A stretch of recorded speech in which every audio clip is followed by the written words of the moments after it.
So everyone, Friday hasn't been a news video in a couple of days, and today we've got some very interesting news to talk about. Now, we will be getting onto other updates about Wonder Woman 3, Blue Beetle in the DCU, even Swamp Thing, but first of all, even though this may come across as like a bit of admin-y talk to some people out there, we need to talk about the state of Warner Brothers Discovery with what they're doing right now, selling certain things, also what this could mean in other departments like licensing out shows to other streamers, what that could mean and why they're doing it, but also the repercussions of the Flash movie. I haven't really spoken about the box office so much and the projected box office of what's to come and how much it might make overall and how this is kind of affecting everything and how this could still actually ripple out into the future of DC. Go ahead and like this video if you do go on to enjoy it. I really appreciate your support on these news roundups. I love doing them. I just love talking about it and then getting your guys' thoughts down in that comment section. So,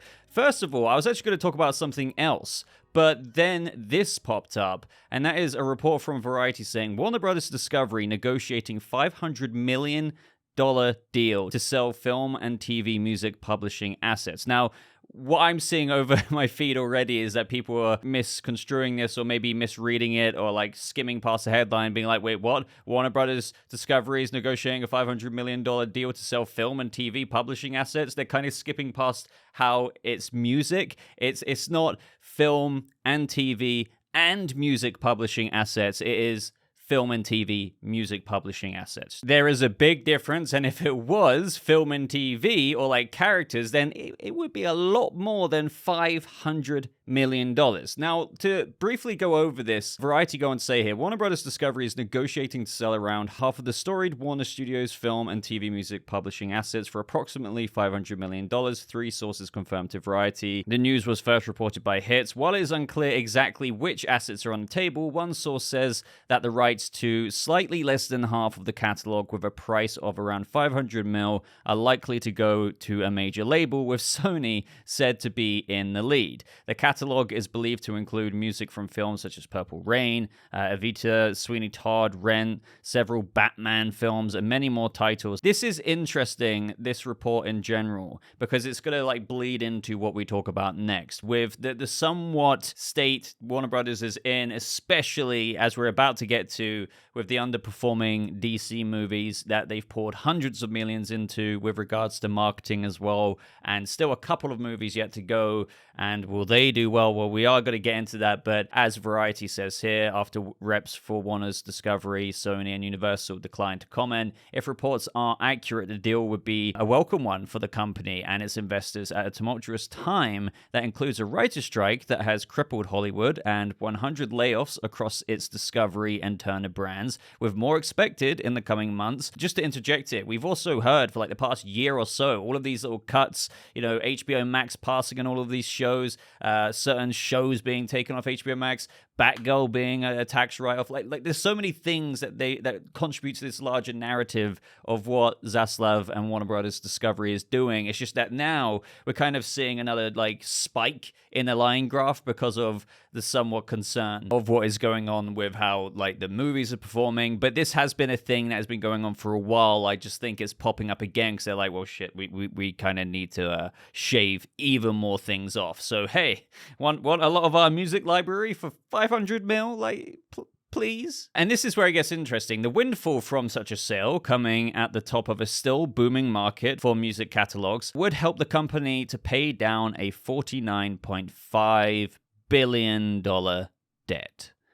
My God. So keep that $49.5 billion debt in your mind. Bookmark it whilst we make our way throughout and surf the wave of all of these stories that ultimately lead to, obviously, the Flash movie and the concern for the future at DC with Warner Brothers and the way they might look at things. So we've got our first peek at that here from this Deadline article saying, streaming shocker, Warner Brothers Discovery in talks to license HBO original series to Netflix. So Okay, I don't know how I feel about this, and clearly, again, this is all pertaining to like, oh god, we need to kind of make some more money. So they say HBO's streaming walled garden is coming down, it seems. In a hugely surprising move, Deadline understands that Warner Bros. Discovery is shopping some of its HBO library titles to rival Netflix. Such a deal would mark the first time in nearly a decade that HBO shows would exist on a rival service in the US. As they go on to say here, according to sources, this is a financial move. Obviously, we hear HBO veterans push back against the plan, but corporate financial consideration won out. Again, $49.5 billion debt. So the weird thing about this, before we dive into the details of everything, I'm trying to put myself in the business shoes of what is being done here with this business decision. So you've just kind of merged Discovery and HBO Max into Max. Okay, you want to license some other shows that you stream on Max and in the future on Max to Netflix to get some money. Netflix might be like, okay, we've already got a fat catalog here. Maybe we can add this to our catalog and this. The weird thing about it is Max is a direct competitor to Netflix. And one of the biggest things it had going for it is, for example, not that this show I'm about to mention is guaranteed or has even been mentioned to go to Netflix, but it's just an example, right? The Penguin. The one thing it had going for it is like you could only watch The Penguin on Max. What if in this licensing deal that they're exploring, which, hasn't been remotely closed yet, you can now watch it on Netflix? Or, take any other show, for example. So, like, why would you subscribe to Max if you could just watch said show or whatever example of show on Netflix? Sure, this will get Max money, but overall, in a larger scheme of things, if they're going to kind of sacrifice shows, again, Penguin might be a bad example because you'd have to assume that's one they're going to lock behind the exclusivity of you subscribing to Max. I mean, if they don't do that, then I think that's incredibly stupid. But if they have other HBO hitting shows, right, from back in the day, or, shows that are still going on, and you can also watch those on Netflix, there isn't too much to subscribe to Max for. Maybe people might subscribe for a month to watch The Penguin, but then unsubscribe again. Do you know what I mean? So, again, this is another symptom of a larger, hemorrhaging somewhat issue here. The article goes on to say that the shows are understood to be set to be distributed on a non-exclusive basis, which would still allow them to stream on Max. I didn't mention that earlier, but again, what difference? Fair enough, they're still streaming on Max, but like if Netflix has got this big library anyway, and you already got the subscription there, and depending on what shows Max does give to them, it's just like the question of, should I really watch it on Max? Why not just have one subscription to Netflix and keep it that way? Or just keep the subscription list that you have to a much smaller scale without having to pay like, I don't know, $16 to $19 a month for 4K ad-free content on Max. Bottom line of what you need to maintain in your mind here is that they're looking for ways, and that way, and this way, and that way, and behind me there, just lots of ways to make money because they kind of need it. And finally, what ramps up this pressure even more? Well, another story here. The Flash box office disaster exposes DC's $1.1 billion problem for Warner Brothers. Variety go on to say that The Flash is the second of 4 mega-budgeted DC adaptations the studio is set to release this year, starting with Shazam! Fury of the Gods in March,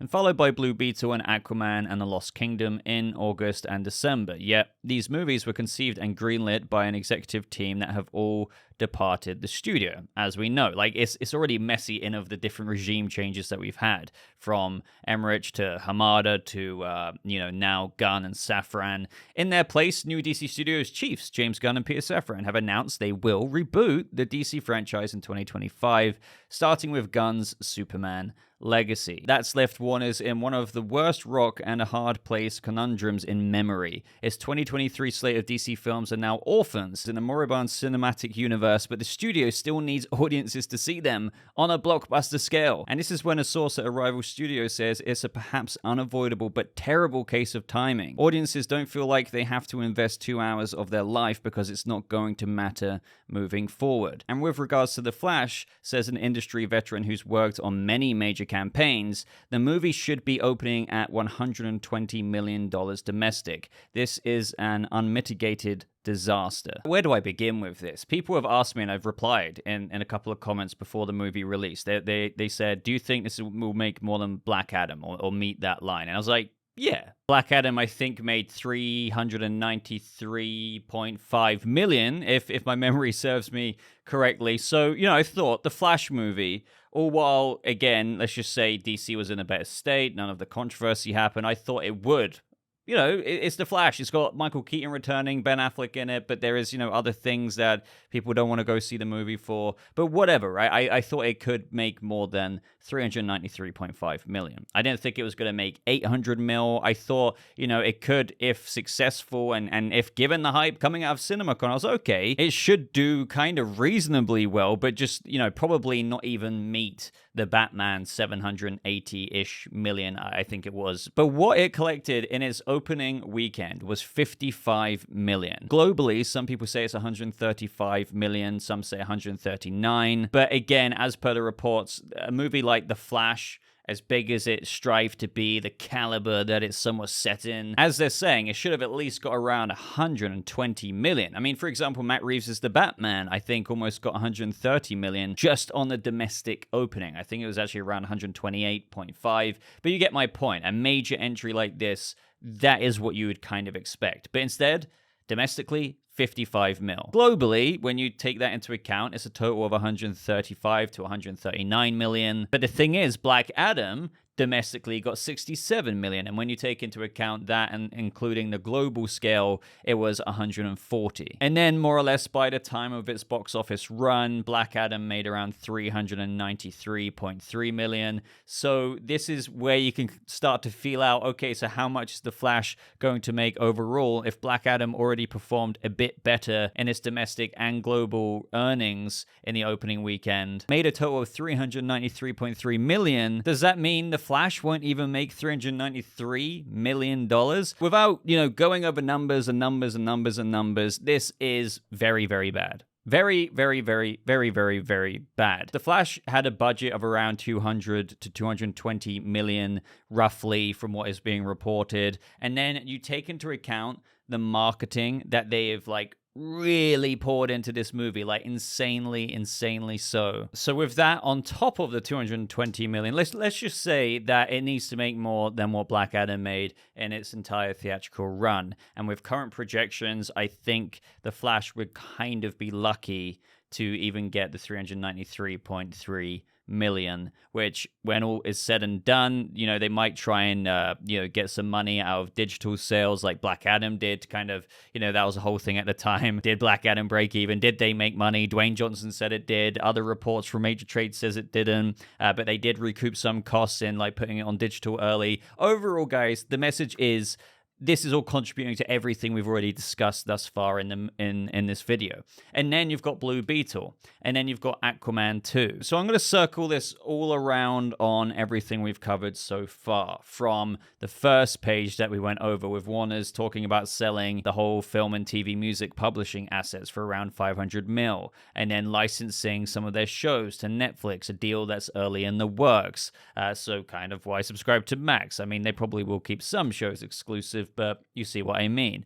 And lots and lots and lots of other things that I'm probably forgetting to mention right now. And a big number that keeps popping up, I see, is the whole $49.5 billion debt. This is why there's been a bunch of cost-cutting initiatives. There's been layoffs. There's been, things like what we talked about today. Hey, Netflix, did you want some of our shows to license out to you? We have Batman Cape Crusader being passed on at HBO Max at the time. They're giving the license to Amazon. Thing is, as a result of this and the clear examples of what, to be fair, I do need to say it again, Warner Brothers, David Zaslav, Discovery have been doing ever since they came in. Cost-cutting measures have been starting way back. It's just, again, something I need to point out is that there's been a massive peak in the line graph of attention and news coverage right now because there is a bit more, navigating that they want to do given recent mishaps with things like their superhero movies completely flopping at the box office, right? So one thing I'm sure that's on everyone's minds is looking into the future, the DCU. Some people are going as far to say the DCU is not even going to happen now, just watch. I don't agree with that. We've had it reported by David Zaslav that the one thing they do have, and the one thing they do want to get right, is they're planning on making such a big, lucrative adventure out of some of the things that they can, such as The Lord of the Rings. We've all heard that they've got major plans to revitalize that back into the glory days, like the golden age of the early 2000s when Warner Brothers was just like, making so much money. We know that they want to move forward with Harry Potter. Say what you will there. Yes, they've got lots they want to shave off of this massive debt, but they're going to utilize this, and the same applies for DC. So don't get me wrong, I think they're very aware of, oh damn, I wish this would have done so much better, and this is actually quite concerning for us. The Flash movie, and they probably think Blue Beetle and Aquaman 2 probably will fare similarly. Maybe, right? They expect that, but that doesn't guarantee or mean at all that, oh yeah, we're actually going to reverse our decision on Peter Safran and James Gunn's Superman Legacy is going to be kind of over before it's even out, or when it does come out, the DCU will be scrapped from there on out. I don't think so. I think they are putting major efforts into making sure this is right. Who knows, by the way, it might do very bad in the future. The Lord of the Rings revitalization that they're doing, the Harry Potter thing, and the new DC thing, right, with the DCU. I get why people are kind of jumping to conclusions because they're like, oh, this is a disaster, like the house is on fire, DC's gonna be over before Superman even comes out, and David Corenswet, for example, is even cast. No, that's getting way too ahead of yourselves. Don't get me wrong, they are doing damage control or financial control, if you will, with all of these things they're trying to do to kind of help float a little bit amongst all of this debt that they have, but they are also pursuing potentially very lucrative ventures with Lord of the Rings, Harry Potter, and of course, DC characters. Now, yes, this does put an absolutely whoppingly huge amount of pressure on Peter Safran and James Gunn. Can you even imagine? Because that needs to be successful. Because, yes, what I will entertain is if Superman Legacy has, for example, which is kind of hard to believe, but the Shazam total theatrical run, Shazam Fury of the Gods, like, doesn't even make 150 to $200 million. Then maybe Zaslav would be like, my God, okay, like, this is very bad. Very bad. Very bad. But to be honest, that's quite a low bar. The Superman movie needs to make hundreds upon hundreds upon hundreds of millions of dollars to reflect the potential fruits that Warner Brothers Discovery wants to see from the labor and money that they're putting into this DC venture. But I'm not stupid enough to say that if the first 3 DCU movies only make, again, 133.8 million like Shazam did, then yeah, that would be disastrous and it could mean huge changes, right? But with what's going on right now, yeah, there's things to talk about, but it doesn't mean that the ship is sinking right now. No, I don't think a lot of people realize, and again, these big companies are tens of billions in debt all the time, net-wise, and they still invest in these potentially lucrative directions to try and make money so that their projections in the future financial years, they recoup it, and then hopefully business will be booming even more. It's like a constant, somewhat plugging in the holes in the ship, but also like doing a really good job, ideally, with the movies that you're spending even more money on and releasing at the same time. I hope that makes sense. But let me know your thoughts on all of this. That was a big rant about the financial state of Warner Brothers Discovery and the potential outlook on the future of DC. Now, there are a couple of other stories I want to get to, yes, this late in the video, but perhaps you skipped to this bit, I don't know. Now, this one, again, I don't understand. Like, if you've been watching me long enough, I've been saying this for months upon months upon months. But it's still news, I guess because the director spoke about it. But the Hollywood Reporter here say Blue Beetle director confirms film is in the DCU and future installments of the superhero universe. Director Angel Manuel Soto recently told Total Film magazine that the Xolo Mardueña-led movie is absolutely a part of that world and conversation, he said. We are a part of the universe, we are a part of the world, we are a part of the plans that they have been creating for the future installments of the DCU. But we are not tied to all of the films from the past. Yes, our movie lives in the world where superheroes exist, but that doesn't mean that a certain event or certain alliance or certain things from the past dictate dictate where our film is going. And that's what has been very clear. James Gunn has said this, long before the Michael Rosenbaum podcast, but again, it's kind of making news right now. It's just lucky that Blue Beetle, although it was originally created in the DCEU era, it's so self-contained. It never tried to make any effort to reference all of these other characters or Justice League characters,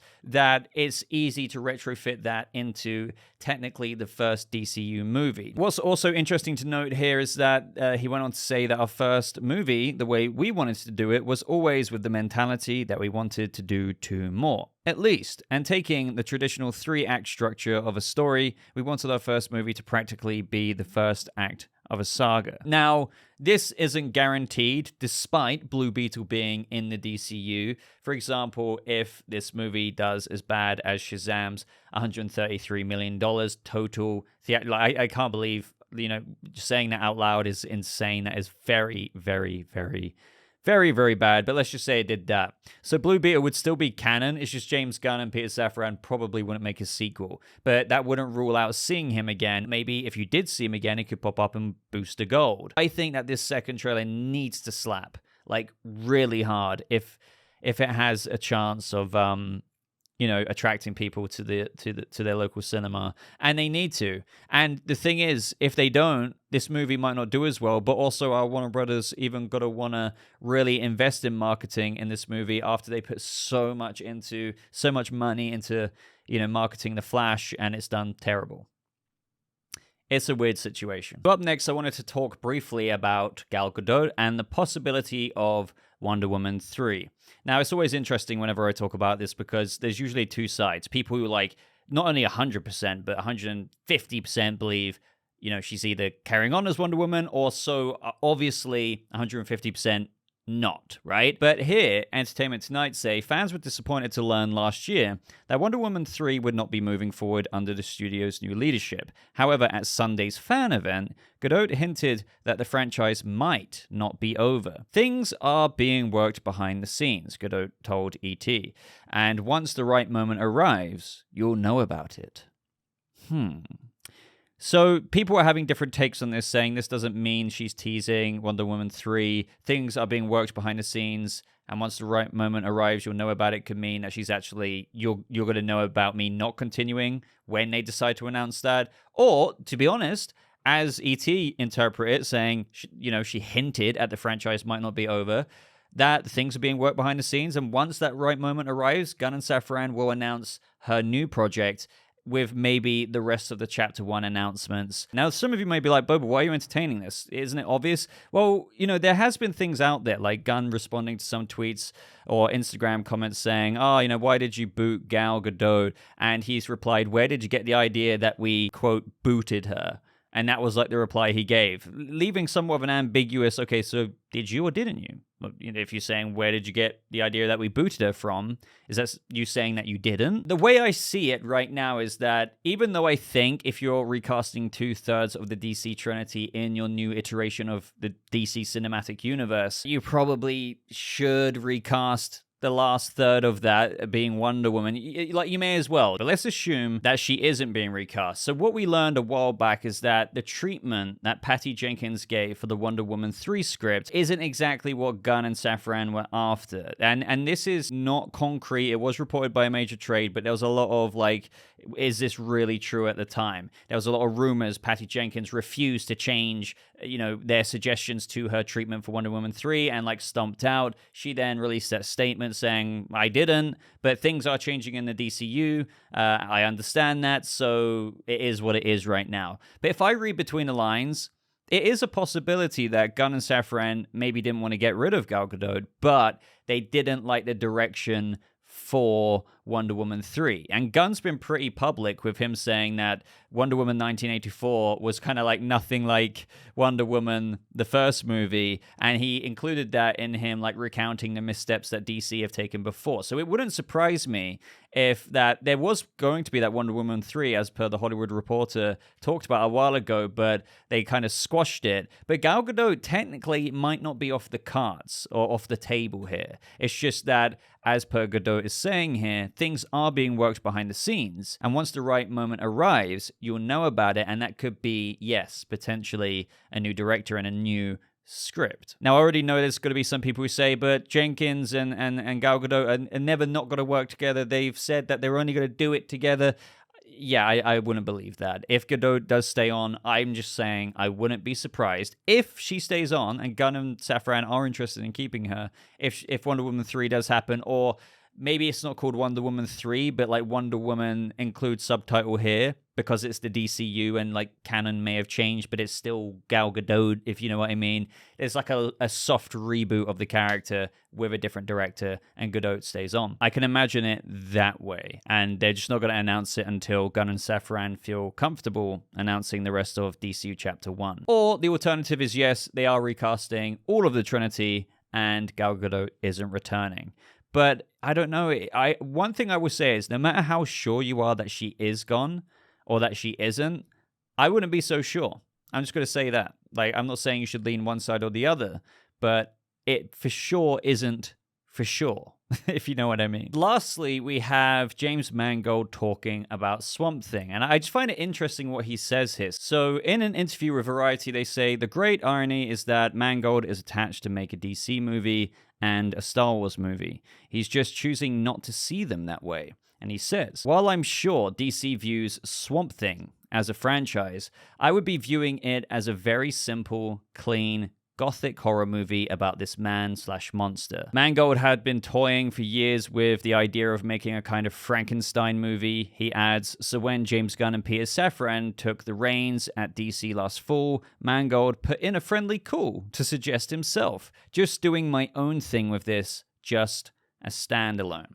Now, some people may be like, well, what does that mean? That Swamp Thing is just a standalone movie in the DCU? I mean, we're never going to see him again. No. Like, assuming the DCU is successful and it does branch into fully a 10-year plan that we see actually happen for 10 years, Swamp Thing will appear again, undoubtedly. It's not just going to be like this one-off kind of art house-esque kind of, Elseworlds movie. But I like the way James Mangold is still tackling this. It reminds me of what Matt Reeves said. The Batman trilogy was always a trilogy, but whenever answering questions, even at the press junket or whenever he kind of looked at the movie, he had tunnel vision about the Batman. He wasn't thinking about, okay, I need to make this movie and make it in such a way that it sets up a sequel so deliberately. He's thinking about the story self-contained to this movie. And that is all that James Mangold is saying here, because he's acknowledging, while I'm sure DC views Swamp Thing as a franchise, he's going to view it as a very simple, clean, gothic horror movie about this man monster. Just the way that Matt Reeves viewed the Batman as this Batman who's still becoming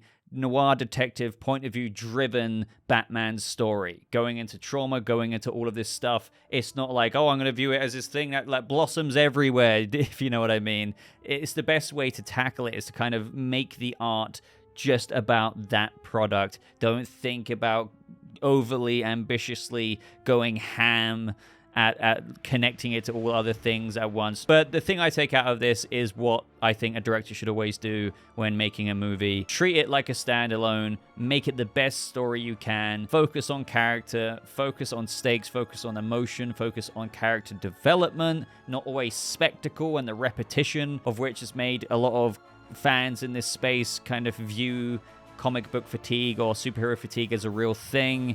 Avoid all of that, and a cracking movie should come out of it. So, I don't know. Just wanted to include that because I thought it was like a cool insight that Mangold said that some people are kind of misunderstanding. But really, yeah, DCU Swamp Thing would continue. It's just he's polishing this movie to just be like, right, this is all I'm thinking about right now, and fair enough to him. But guys, that is everything from today's video. So would just love your thoughts on absolutely everything we discussed. There's quite a bit to talk about. If you got to this point, guys, would really appreciate a like, especially if you got this far. Thank you so much if you've done that. Consider subscribing for more news roundups like this, reviews, breakdowns, and all kinds of things on the channel. But until next time, ladies and gentlemen, thank you again for watching. I hope you all have a lovely rest of your day. I'll see you people of the DC Universe in the next video. Goodbye.